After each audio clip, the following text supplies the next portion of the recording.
Tout à l'heure, j'ai regardé par ma fenêtre et j'ai vu qu'il faisait incroyablement gris. Ensuite, j'ai eu un peu froid, donc j'ai décidé de mettre mon plaid. Et puis après, j'ai voulu me réchauffer, donc j'ai décidé de me faire un chocolat chaud avec un peu de miel. Yo la vie.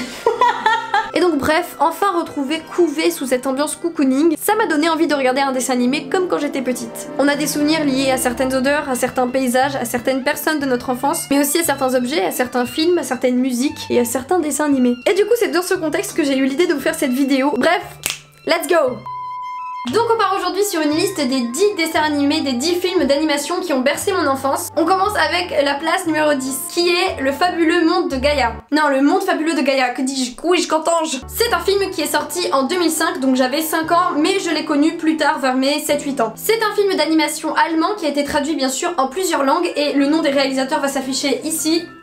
Voilà, parce que j'ai un accent allemand absolument honteux, donc je ne vais pas le dire. Film d'animation produit par le Metropolitan Export. C'est l'histoire de deux personnages d'une série animée pour enfants qui passe à la télé et qui a beaucoup de succès. Ces deux personnages s'appellent Boo et Zino. Ils vivent dans le monde fabuleux de Gaïa et ils y remplissent des missions un peu chevaleresques, etc. Ils remplissent leur rôle de héros dans la série pour enfants. Et puis un jour, ils se retrouvent propulsés dans le vrai monde, dans la réalité, à cause d'un vieux monsieur méchant qui cherche à ruiner la série. Et en fait, tout le film va s'articuler comme un parcours initiatique des deux personnages avec d'autres personnages qui venaient de la série qui ont été propulsés dans le monde réel aussi, pour revenir dans le monde de Gaïa et sauver le monde de Gaïa de la menace. Bon alors je sais, dit comme ça semble être le topo typique de tous les dessins animés pour enfants, mais non, wait a minute, you know guys. Parce qu'en effet déjà ce que j'aimais beaucoup dans ce dessin animé, et que j'aime toujours d'ailleurs, c'est le graphisme des personnages qui est assez réaliste et qui diffère de ce qu'on a l'habitude de voir dans les dessins animés usuels. Graphisme qui est complété par un trait d'humour qui est présent tout au long du film, mais de manière assez légère et de manière assez fine surtout, c'est-à-dire que ça vient pas trop infantiliser le récit, ça vient pas trop nous faire de l'humour pour enfants, comme je dirais. Pirate l'amour, ma fille, oh oui je le vois dans tes yeux qui brillent.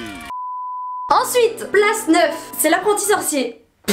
Alors du coup cette vidéo s'appelle Mon enfance en 10 dessins animés, et là dès la deuxième place que je vous présente dans mon top 10, on tombe sur un film avec des vrais acteurs.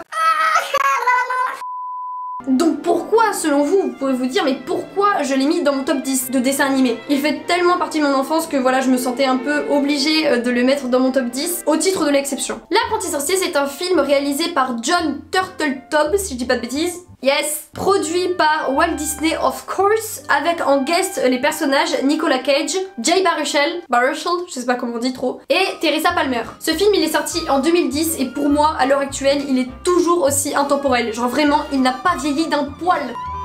L'histoire est celle de Dave Statler, un enfant de 10 ans au début du film, qui lors d'une sortie scolaire va finir par être emmicmaqué dans une dispute assez virulente de deux magiciens, Balthazar et Horvat, deux anciens disciples de Merlin, et cette dispute virulente va le marquer à tout jamais. Parce que en plus de cela, juste avant que la bataille n'éclate entre les deux magiciens, Balthazar avait reconnu en Dave les qualités pour être le futur grand magicien qui allait sauver le monde de la menace de Morgane, une sorcière très maléfique, mais aussi pour vaincre Horvat qui avait fini par se rallier à la cause de Morgane étant jaloux de Balthazar. On dirait les feux de l'amour que je raconte mais genre version magicien. 10 ans plus tard, alors que Dave avait essayé d'oublier cette histoire, d'enterrer cette histoire, voilà, il est devenu étudiant en physique, il me semble, brillant même. Il finit par se retrouver aux côtés de Balthazar, à nouveau, pour sauver le monde, encore une fois, de la menace de Morgane et de Horvat. Et voilà, du coup, toute l'histoire tourne autour de la formation de Dave en tant que magicien et de comment, aux côtés de Balthazar, ils vont sauver le monde. En plus, il y a une petite histoire d'amour dedans. Pépite! Oh! Ce qui est vraiment génial je trouve à travers ce film, c'est la touche d'humour encore une fois qui est continue et qui apporte aux scènes un peu dures émotionnellement parlant ou même un peu violentes. Bon après ça reste un Disney, hein, c'est pas méga violent, il y a des enfants qui regardent, ce n'est pas le but. Mais voilà, c'est vraiment hyper sympa je trouve d'apporter une touche d'humour un peu aux personnages, aux situations, sans jamais pour autant les décrédibiliser. C'est un film qui est assez léger mais qui est vraiment bien construit et qui peut vraiment vous mettre dans un bon mood, voilà les jours de pluie, on a envie d'un peu de cocooning, vous savez quoi regarder.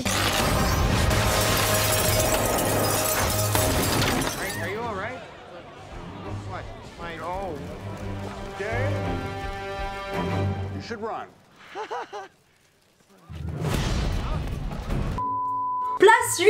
Alors à cette place il y a deux films d'animation, deux dessins animés. Il s'agit de Mon voisin Totoro et du château dans le ciel. Alors pourquoi les avoir mis tous les deux à la place numéro 8 en fait, c'est parce que je les ai vus vraiment autant l'un que l'autre. Très jeune, avec ma sœur mais aussi mes cousins, mes cousines, on s'est orienté vers les films du studio d'animation Ghibli et il s'est avéré que c'est vers les films de Miyazaki qu'on s'est très vite orienté. C'est un univers qui m'a tout de suite énormément touché et énormément plu parce qu'on a d'une part une qualité de dessin et d'animation qui est aussi singulière que magnifique et parce que d'autre part on a des histoires plus belles métaphoriquement parlant les unes que les autres, genre vraiment. On peut tous et toutes je pense se retrouver dans au moins une des histoires de Miyazaki parce que en fait la portée de ce que représentent les personnages, des valeurs qu'ils incarnent, de leurs histoires, c'est quelque chose d'assez grand et d'ouvert pour que chacun d'entre nous, chacune d'entre nous puisse s'y retrouver. Mon voisin Totoro, c'est un film d'animation du studio Ghibli et donc de Miyazaki et le film il est sorti en 1988. C'est l'histoire de deux sœurs, Mei et Satsuki, qui déménagent avec leur papa dans une nouvelle grande maison, dans un village japonais assez rural. La mère des deux enfants et la femme du coup de leur père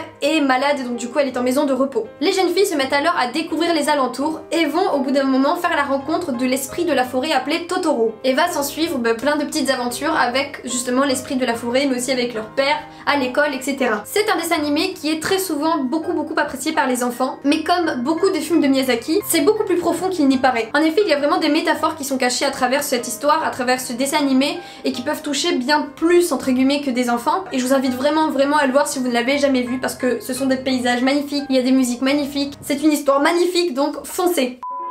Ensuite, le deuxième dessin animé de Miyazaki que je présente en cette place 8, c'est Le Château dans le ciel. Donc c'est toujours un film de Miyazaki qui relate cette fois une histoire un peu plus complexe. Histoire qui met en scène la jeune Chita, donc qui est une jeune fille qui est partie de sa campagne et qui est la gardienne d'une pierre précieuse dans sa famille, voilà, qui est transmise de génération en génération, menant à une cité dans le ciel appelée la Piuta. Le problème c'est que cette cité ainsi que cette pierre précieuse est convoitée par un homme très influent et très puissant et assez machiavélique qui va essayer voilà, de dérober cette pierre précieuse pour aller à cette cité. Et donc il va traquer Shiita. Au cours du récit, Shiita va faire la rencontre de Pazu, qui est un jeune garçon qui travaille dans les mines et qui va l'aider grâce à ses connaissances en aéronautique, et parce que c'est juste Pazu quoi, c'est le sang, il est adorable, à retrouver la cité perdue avant que l'homme ainsi que son armée ne la retrouve et la profane, juste parce que il a besoin d'assouvir son besoin de puissance. Ces deux jeunes adolescents vont être aidés dans leur quête par une famille pirate qui vogue dans le ciel, assez drôle, avec qui ils vont se lier d'amitié. Ce dessin animé m'a toujours touché parce que en dehors voilà encore une fois de la beauté des dessins, de la beauté des paysages et des musiques, il aborde un thème très important. Il s'agit en fait de la préservation des trésors du monde, qu'il faut préserver en fait de l'avarice de l'homme qui ne pense parfois qu'à s'accaparer les domaines de la nature qui ne lui appartiennent pas.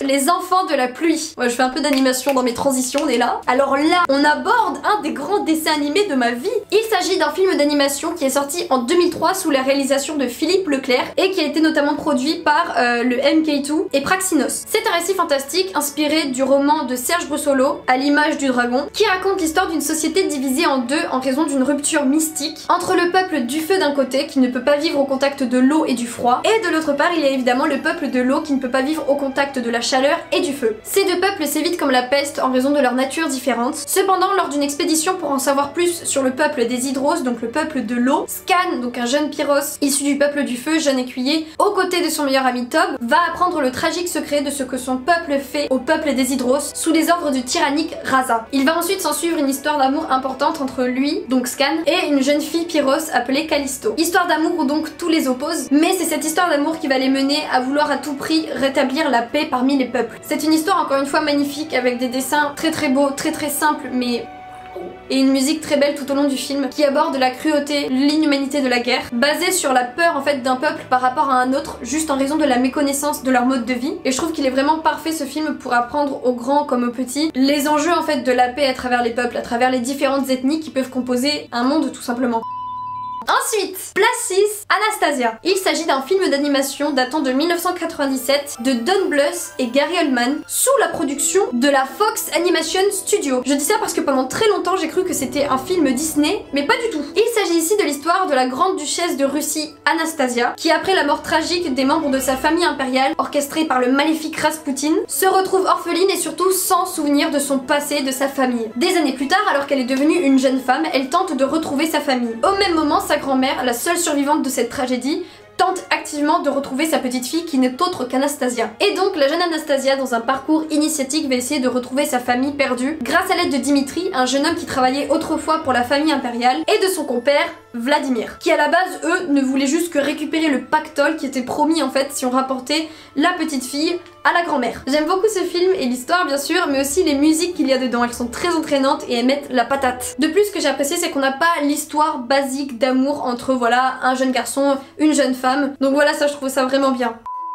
Place 5. Et c'est évidemment Ratatouille. Ratatouille, c'est un dessin animé sorti en 2007 sous la réalisation de Brad Bird et l'un des plus gros box-office de Disney. Et ce dessin animé, clairement, j'ai dû le voir pas moins de 30 fois, mais facile. L'histoire, pour les personnes qui ne connaîtraient pas, est celle d'un rat prénommé Rémi qui perd de vue sa famille, donc sa famille de rats, lorsqu'ils se font chasser de la maison où ils habitaient, où ils squattaient par l'habitante des lieux. Après avoir erré très longtemps tout seul dans les égouts, il finit par arriver dans la cuisine d'un grand restaurant de Paris, le restaurant Chez Gusto. Passionné de cuisine, le rat va rattraper les erreurs du jeune commis de cuisine qui a failli massacrer le bouillon, voilà un grand plat dans le restaurant, et il s'avère que le rat, Rémi, va rattraper les erreurs de ce commis et va faire un bouillon délicieux. Le chef de cuisine, suite au succès du bouillon, va demander à Linguini, petit commis aux poubelles, de refaire exactement la même recette, sinon il est viré. Linguini va donc se rendre compte de l'existence de ce rat et va se rendre compte qu'en fait il est incroyablement doué en cuisine, ce que lui n'est pas, et ils vont former une alliance tous les deux où Rémi va lui apprendre à cuisiner en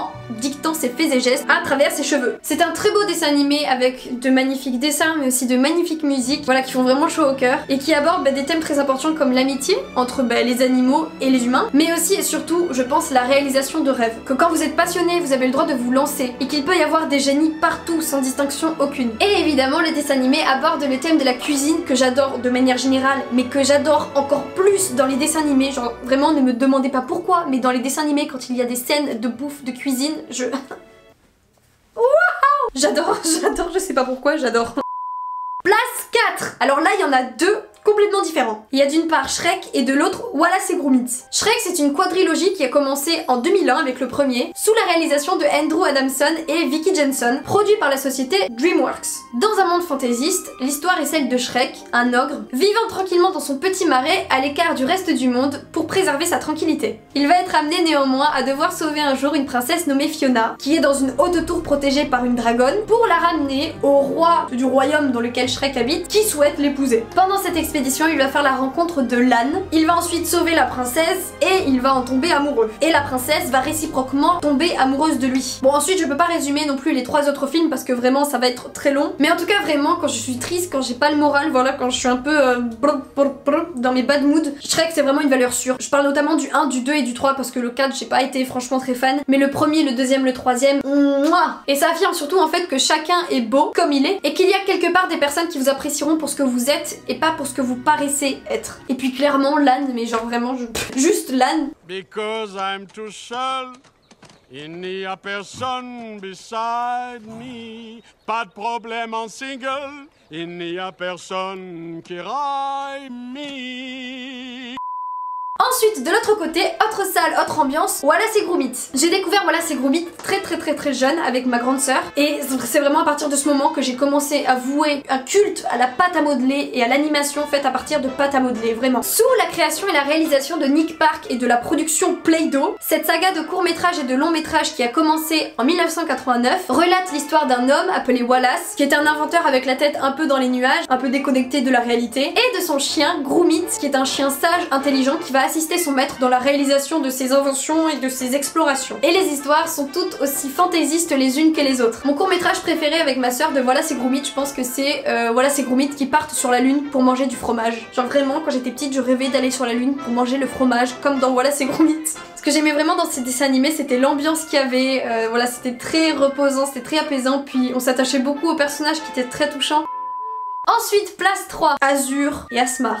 Sorti en 2006 sous la direction de Michel Oslo et sous la production Nord-Ouest Productions, ce dessin animé raconte l'histoire de Azur, un jeune enfant issu d'un milieu assez aisé qui dès son plus jeune âge va être élevé par la nourrice Jenan, qui a aussi un fils qui s'appelle Asmar et qui a le même âge qu'Azur. Azur d'origine française et Jenan et Asmar d'origine arabe vont vivre ensemble à travers 2 cultures, 2 langues, 2 histoires. Azur et Asmar bercés depuis leur plus tendre enfance par un conte que leur racontait Jenan par rapport à la fée des djinns prisonnière dans le pays de l'or l'autre côté de la mer, ont toujours fermement voulu aller de l'autre côté de la mer pour délivrer la fée des djinns et l'épouser. Mais le père d'Azur va envoyer justement Azur aller à la ville pour étudier et va chasser Jenan et son enfant Asmar du domaine. Des années plus tard, Azur n'a toujours pas changé d'objectif, il décide donc de partir de l'autre côté de la mer pour sauver la fée des djinns et l'épouser. Il va faire la rencontre d'un homme qui s'appelle Krapou et qui va l'accompagner tout au long de son expédition, et surtout va retrouver la trace de Jenan, sa nourrice qui était également évidemment sa seconde mère, et de Asmar qui comme lui est devenu grand et a pour intention de sauver la fée des djinns et de l'épouser. Ils partent donc tous les deux à la conquête de la fée des djinns, et en fait l'histoire c'est un peu un conte initiatique entre la conquête de ces deux frères de la fée des djinns et surtout comment ils vont se retrouver, comment ils vont s'adapter l'un à l'autre. C'est un film d'animation qui est encore une fois incroyable. D'une part par la beauté des dessins, de l'animation, des couleurs, des musiques, mais aussi de l'histoire. Michel Oslo pour moi c'est un réalisateur de génie parce qu'il a toujours su justement intégrer des cultures différentes, des diversités d'histoires, d'ethnies, etc. à travers ses récits, à travers ses créations pour en faire un résultat incroyable. Place 2, Le Château Ambulant. Sorti en 2004, réalisateur Hayao Miyazaki. Scénariste Hayao Miyazaki. Production Hayao Miyazaki. Studio d'animation Ghibli, you know. En gros, le plot c'est quoi? C'est l'histoire de Sophie, une jeune fille qui confectionne des chapeaux et qui un jour est victime d'une malédiction lancée par la sorcière des Landes, une sorcière du côté des ombres, du côté maléfique, qui refait surface dans le royaume où vit Sophie. Et Sophie va être frappée par cette malédiction de vieillesse qui va la faire passer d'une jeune fille dans la vingtaine à une grand-mère de 80 ans. Elle décide donc du coup de fuir l'endroit où elle habite et l'endroit où elle travaille pour ne pas faire face à l'inquiétude et au choc des proches qui l'entourent, et elle va marcher vers la montagne au loin de la ville, au loin du royaume, et elle va trouver refuge dans le château ambulant d'Aoru, un puissant magicien. Château où vivent également Marco, un petit garçon, et Calcifer, le démon du feu qui permet de faire tenir le château, qui est le cœur du château, qui le fait avancer tous les jours. Aoru est un jeune magicien aux capacités extraordinaires qui tente de régler le conflit de guerre en fait entre son peuple, son pays et un autre. Une histoire d'amour va naître au fil du récit entre Aoru et entre Sophie, puisque Aoru va être au courant assez rapidement de la malédiction qui pèse sur Sophie. C'est un dessin animé, une histoire magnifique, encore une fois, avec des musiques.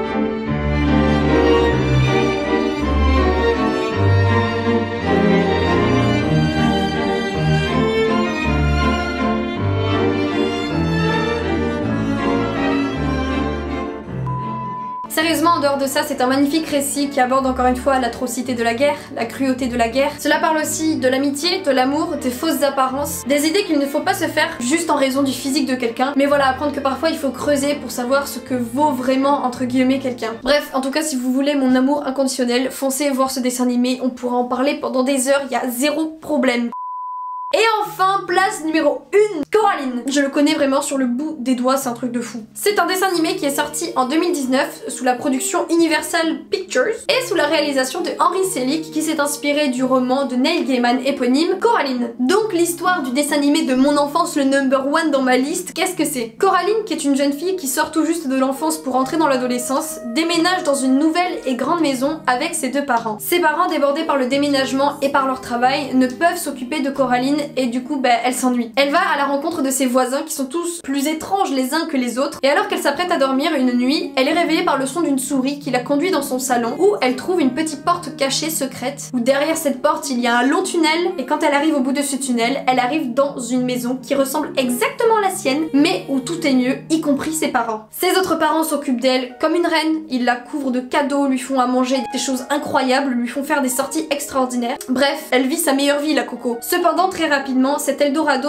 derrière la petite porte va se transformer en cauchemar quand Coraline va se rendre compte des intentions qu'a réellement son autre mère. Et malheureusement, lorsqu'elle s'en rend compte, il est déjà trop tard. Et comment elle va réussir à sauver la situation? Je vais pas vous spoil, c'est le film en soi, hein, donc c'est un film d'animation qui change beaucoup en fait de ce qu'on peut voir usuellement. Ça met en scène des personnages assez loufoques, assez étranges, et une histoire en soi assez étrange et surprenante. Mais par contre, c'est vrai qu'il faut pas le montrer à tous les enfants.